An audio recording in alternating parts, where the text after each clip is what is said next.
하나님은 역사의 주관자이시며 모든 만물을 섭리 가운데 다스리시고 계십니다.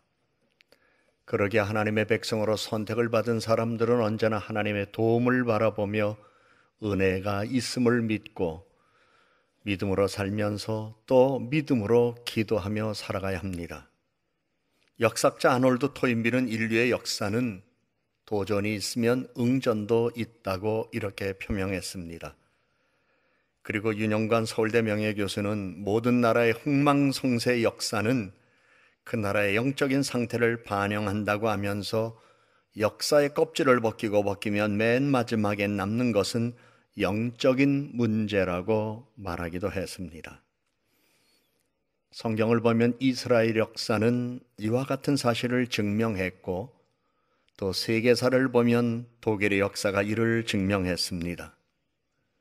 지금 우리 사회는 모두가 염려하며 불안해하고 있을 뿐만 아니라 표류하고 있는 모습 속에 장차 어떻게 될 것인가 모두가 다 불안해하는 마음으로 미래를 지켜보고 있습니다. 이러한 때 교회는 오늘 본문에 있는 말씀처럼 하늘로 눈을 들어 기도하며 미래를 바라보고 영적 기반을 형성해야 할 것이고 더 나아가 나라를 바르게 이끌어가야 할 인재를 키워야 할 것입니다. 이것이 우리나라 대한민국의 미래이자 희망입니다. 어니스트 베커는 죽음의 부종이라고 하는 책에서 세계 문명의 역사를 살펴볼 때에 지금의 현대 서구 문명에서처럼 사람들이 돈, 권력, 섹스에 강박적으로 몰입해 사는 시대는 없었다고 했습니다. 그것은 지금의 현대 문명이 과거의 어떤 다른 문명들과 비교해 볼 때에 죽음 이후의 세계가 있다는 것을 믿지 않기 때문이고 지금 우리들이 살고 있는 이 세상이 우리의 삶의 끝이라고 또는 전부라고 생각하면서 살아있기 때문입니다. 그러면서 살아있는 이 순간에도 사람들은 자기가 살아있다는 사실을 확인할 수 있는 방편들로 돈과 권력과 섹스에 몰입하며 살기 때문이라고 이렇게 지적한 바가 있습니다. 우리는 성경에서 돈과 권력과 섹스에 몰입했던 국가와 민족이 망했다는 것 알고 있습니다. 세계사에서도 그러한 역사의 흔적을 이미 과거 로마가 보였다는 것도 알고 있습니다. 그러기에 문제는 과거의 이스라엘 백성들이 영적인 무지와 혼돈함 가운데 살 때에 패망의 위기 가운데 있었던 것처럼 우리 사회도 지금 그와 같은 전철을 밟고 있다는 사실에 대하여 경각심을 가져야 할 것입니다. 이런 거대한 흐름 앞에서 불안해하며 흔들리는 영혼들을 위하여 교회가 할 수 있는 일은 나만이 복을 받고 잘 살겠다가 아니라 나의 문제만 해결되면 좋다가 아니라 이 땅에 사는 모든 백성들로 하여금 하늘의 하나님을 바라보게 하는 것을 기도해 나가야 할 책임이 교회에 있다는 것을 알아야 할 것입니다. 우리는 모두가 지금 헝클어진 시대에 살고 있습니다. 하루살이같이 죽음을 눈앞에 둔 위기의 시대에 살고 있습니다. 그러다 보니 미래와 역사 그리고 공동체를 위해 희생하는 것을 영광으로 생각하는 이들을 보기에 어렵습니다. 국가의 번영과 발전을 위하여 외치는 사람이 있어도 책임질 사람은 없습니다. 그러므로 우리는 하나님의 도움을 바라보며 기도하여야 합니다. 우리 사회가 당면한 영적 위기는 사람들이 하나님의 공의에 귀를 기울이지 아니하고 세상을 구원하라 하실 하나님의 팔을 의지하지 않고 하나님의 도움을 바라보며 앙망하지 않는 것입니다. 1960년대 우리나라는 가난의 극복을 위하여 아침에 일어나면 제일 먼저 들려오는 노래소리가 잘 살아 보세였습니다. 그리고 입에 그 노래가 배어서 어디 가든지 잘 살아보는 것이 우리의 희망과 꿈이었다는 사실을 노랫말로 울려 퍼지게 했었습니다. 그 당시 국민의 대다수는 온통 먹고 사는 문제에 전념해 왔습니다. 교회도 믿음으로 구원받아 오직 축복을 받는 것에 관심이 많았습니다. 하나님께서 주실 복을 바라보며 모이는데도 열심이었습니다. 그런데 이후 국민소득 3만 달러 시대가 왔는데도 삶의 방식은 여전히 바뀌지 않았습니다. 온통 먹고 마시고 즐기고 치장하는 일에만 전념했습니다. 무엇이 하나님의 뜻인지, 하나님이 원하는 게 무엇인지 진지하게 생각하지 않고 먹고 마시고 즐기자는 풍조가 퍼져갔고, 축제라는 이름 아래서 도처에 굿판과 술판을 벌이는 것이 우리 사회가 되었습니다. 이러한 현상의 잔존은 오늘 우리가 눈으로 쉽게 볼 수 있는 현장에 있습니다. 그러게 우리 성도들은, 그리고 이 땅에 사는 회복을 기다리는 많은 사람들은 진정으로 마음으로 하나님을 바라보며 미래 역사를 만들어내야 되겠다는 도전을 받아야 할 것입니다. 하나님은 이사야 51장 2절과 3절의 말씀으로 이스라엘 백성들을 향하여 너희의 조상 아브라함과 너희를 낳은 사라를 생각하여 보라. 아브라함이 혼자 있을 때 내가 그를 부르고 그에게 복을 주어 장성하게 하였느니라. 나 여호와가 시온의 모든 황폐한 곳들을 위로하여 그 사막을 에덴 같게, 그 광야를 여호와의 동산 같게 하였나니 그 가운데에 기쁨과 즐거움과 감사함과 창하는 소리가 있으리라 말씀하셨습니다. 하나님은 우리나라에 많은 은혜와 복을 주셨습니다. 그런데 안타까운 일은 역사를 부정하고 비판하며 자기로부터 역사를 새롭게 만들려는 정치인들이 국민을 선동하고, 하나님의 은혜를 모르는 무지한 사람들이 세상을 득세하려고 하고 있습니다.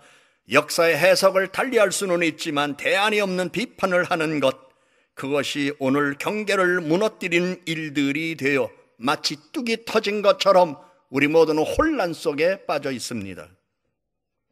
이럴 때에 하나님은 우리에게 주시는 말씀이 있습니다.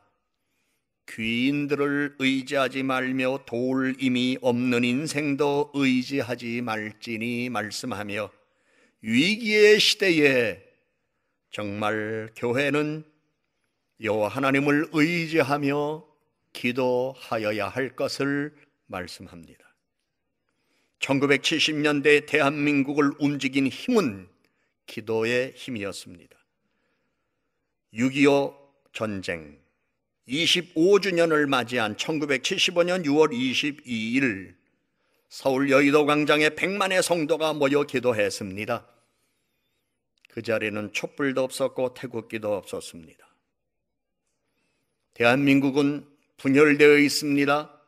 촛불 집회를 옹호하는 사람과 태극기 집회를 옹호하는 사람, 누가 대통령이 돼도 이 문제는 바로 해결될 것 같지 않습니다. 이런 때에 진정으로 이 땅 온 국민이 하나가 되어 새롭게 회복되기를 원한다면 우리가 바라는 건 하나밖에 없습니다. 예수 그리스도의 이름으로 모두가 다 십자가 앞에서 복음으로 하나가 되는 일입니다. 하나님은 온 국민이 그리스도 안에서 한 마음과 한 뜻이 되기를 원합니다. 교회 안에서도 촛불 집회를 옹호하는 사람들과 태극기 집회를 옹호하는 사람들로 나누어져서는 안 됩니다. 교회는 오직 하나님의 도움을 바라보는 마음으로 하나가 되는 사람이어야 합니다.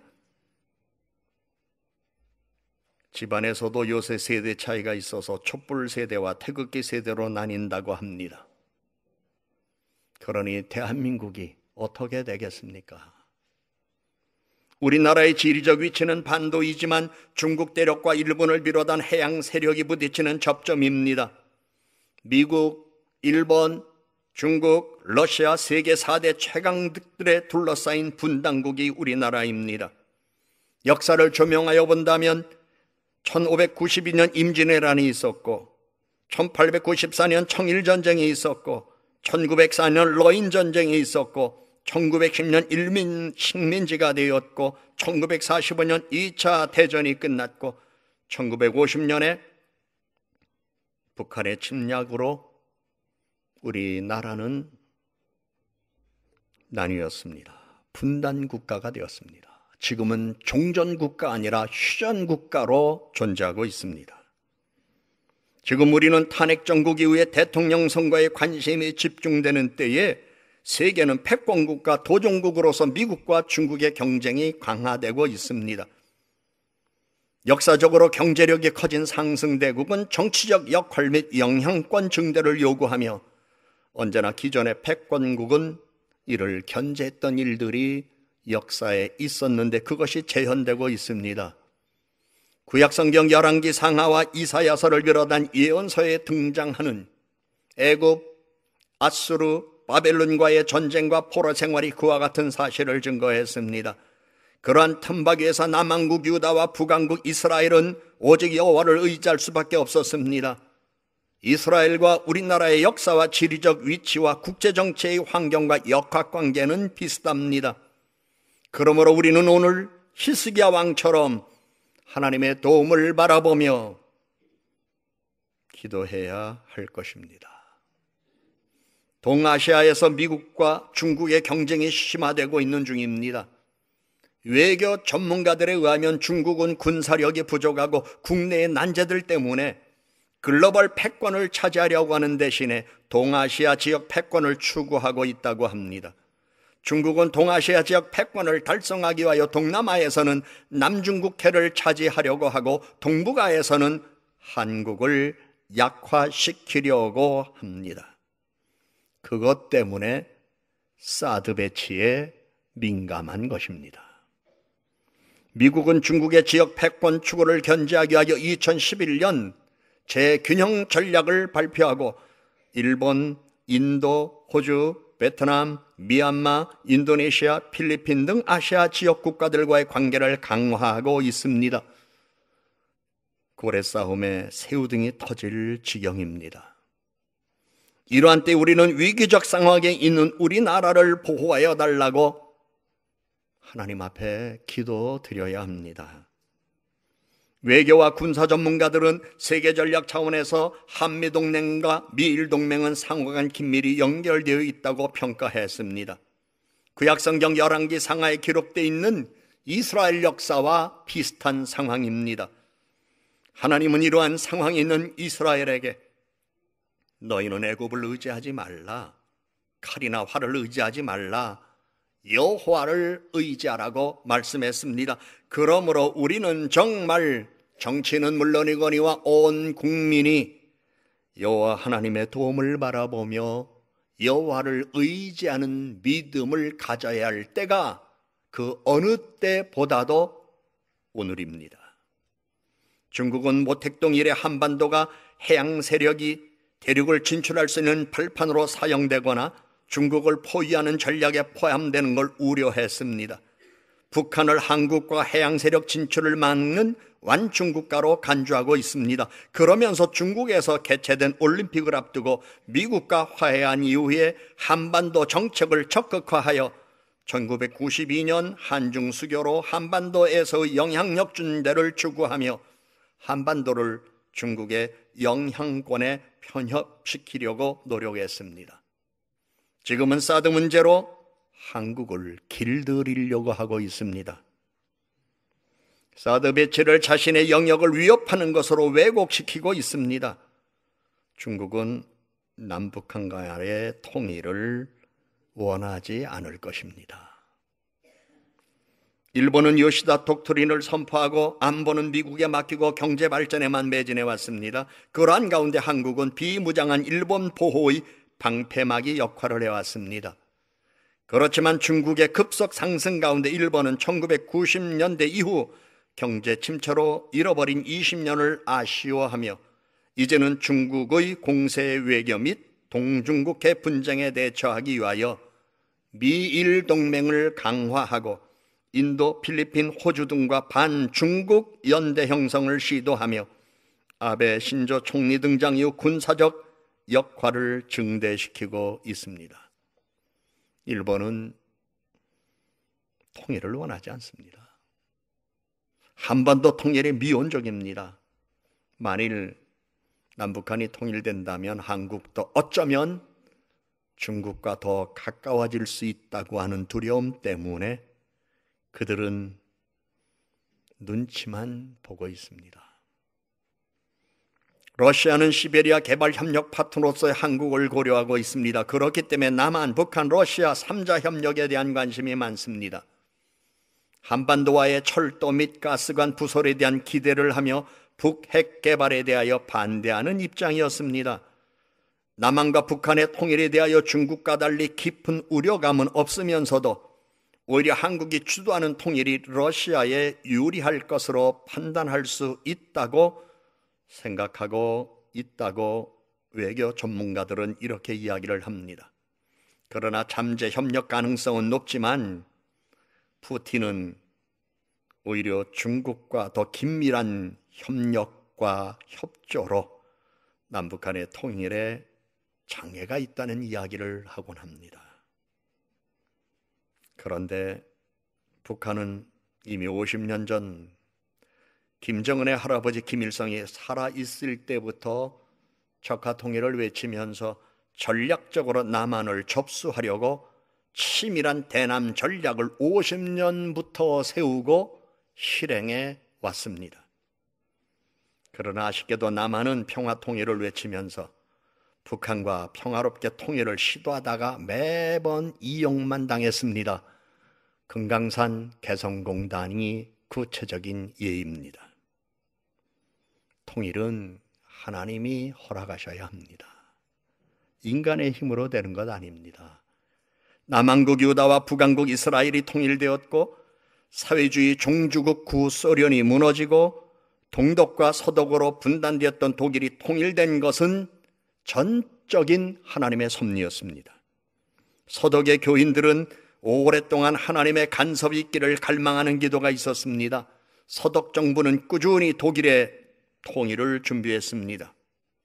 그러므로 우리 한국교회의 역할은 우선 북한이 예수 그리스도를 받아들이는 것으로 시작되어야 함을 알고 복음으로 하나가 되는 일에 우선될 수 있도록 북한의 복음화를 위하여 기도해야 합니다. 그러나 평화통일, 남북통일을 정치적으로 주도하는 사람들에겐 북한의 복음화를 기대하기가 어렵습니다. 그러므로 우리가 바라볼 것은 정치인이 통일을 주도하는 것이 아니라 하나님이 간섭하셔서 복음화의 역사를 이루어 가시며 통일의 물꼬를 열어주시기를 바라보는 것이 우리 한국교회의 소원이어야 할 것입니다. 1988년부터 동독 라이프치 니콜라이 교회에서 월요일 저녁 6시마다 기도회를 시작했습니다. 전 세계 사람들이 이것이 독일 통일의 출발점이라고 봅니다. 10명이 시작한 이 기도회가 동독과 서독을 가로막았던 베를린 장벽이 무너진 시점에서는 기도하는 사람이 100만 명으로 늘어났고 그리고 얼마 후에는 200만 명으로 늘어났습니다. 그리고 베를린 장벽이 무너지고 통일이 되었습니다. 우리도 기도해야 합니다. 우리가 기도의 불씨가 될 때에 하나님은 더 큰 은혜를 내려주실 것입니다. 촛불을 들고 나가는 사람이나 태극기를 들고 나가는 사람이나 그들이 정말 하나님의 도움을 바라보며 기도하는 분들인가는 저는 알 수는 없습니다. 그러나 중요한 것은 동독 라이프치 니콜라이 교회에서 월요일 저녁 6시마다 기도회를 시작할 때 10명이 시작됐지만 결국은 200만 명으로 늘어나고 때가 되어 하나님께서 베를린 장벽을 무너뜨려 주셨던 것처럼 우리 성도들 소수라 할지라도 하루에 한 번 2분 동안 나라를 위하여 어디 있든지 기도한 분들이 있는 한 하나님은 간섭하실 것입니다. 그러므로 여러분 나라를 위하여 끊임없는 기도를 하여 주셔야 합니다. 서독 정부와 주민들은 통일을 외치지 않으면서도 기도하며 동독 주민들의 인간적 삶을 위하여 꾸준히 지원했고 이것이 통일을 향한 기초가 되었다고 합니다. 우리는 통일을 크게 외치면서도 정작 북한 주민들의 인간적인 삶에 대하여는 관심이 매우 부족합니다. 통일을 외치는 정치인들도 북한 인권에 대해서, 북한의 주민들이 압제를 당하는 현장을 제대로 보고 그들이 외마디 비명소리가 들려오는 소리를 듣고 먹을 것이 없어서 나무 껍질을 베어 먹고 버린 쓰레기 더미에서 한 알의 쌀이라도 주워 먹으려고 하는 그들의 모습을 생생하게 보고 기억했다면 구호를 외칠 것이 아니라 그들에게 인간이 인간답게 사는 나라를 먼저 만들으라고 김정은에게 얘기할 수 있어야 합니다. 학개발할 돈은 있으면서 백성들에게 먹여줄 양식이 없는 국가가 된 현상에 대하여 대한민국 정치권에서 말하는 사람 누가 있습니까? 국회에서 그것을 얘기한 사람 누가 있습니까? 오히려 미국 의회에서는 인권을 얘기하고 있는데 대한민국 국회에서는 그 인권이 아니라 촛불 집회에 관심이 더 많습니다. 사랑하는 여러분, 나는 목사입니다. 나는 정치인이 아닙니다. 그러나 이스라엘의 역사를 보면 정치를 외면할 수는 없습니다. 그렇다고 나서겠다는 이야기가 아닙니다. 기도하자는 겁니다. 나는 우리 성도들에게 부탁합니다. 교회 안에서는 여야가 없습니다. 촛불도 없고 태극기도 없습니다. 교회 안에서는 주 예수 그리스도의 이름으로 하나가 되고 오직 하나님의 도움을 바라보는, 하나님을 경외하는 사람들만이 있을 뿐입니다. 나는 우리 성도들에게 부탁합니다. 이제는 그런 집회 나가지 마세요. 그 시간에 와서 기도해 주세요. 그리고 어느 곳에 있든 하루에 한 번 정말 대한민국을 위하여 기도하세요. 하나님께서는 이스라엘 백성을 애굽의 종살이에서, 블레셋의 공격에서, 아수르의 압제하에서, 바벨론의 포로 생활에서 구원해 주셨습니다.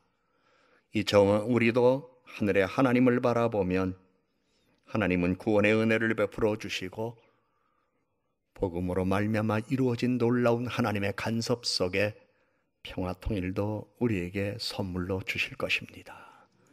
우리는 하늘의 하나님을 바라봐야 될 것입니다.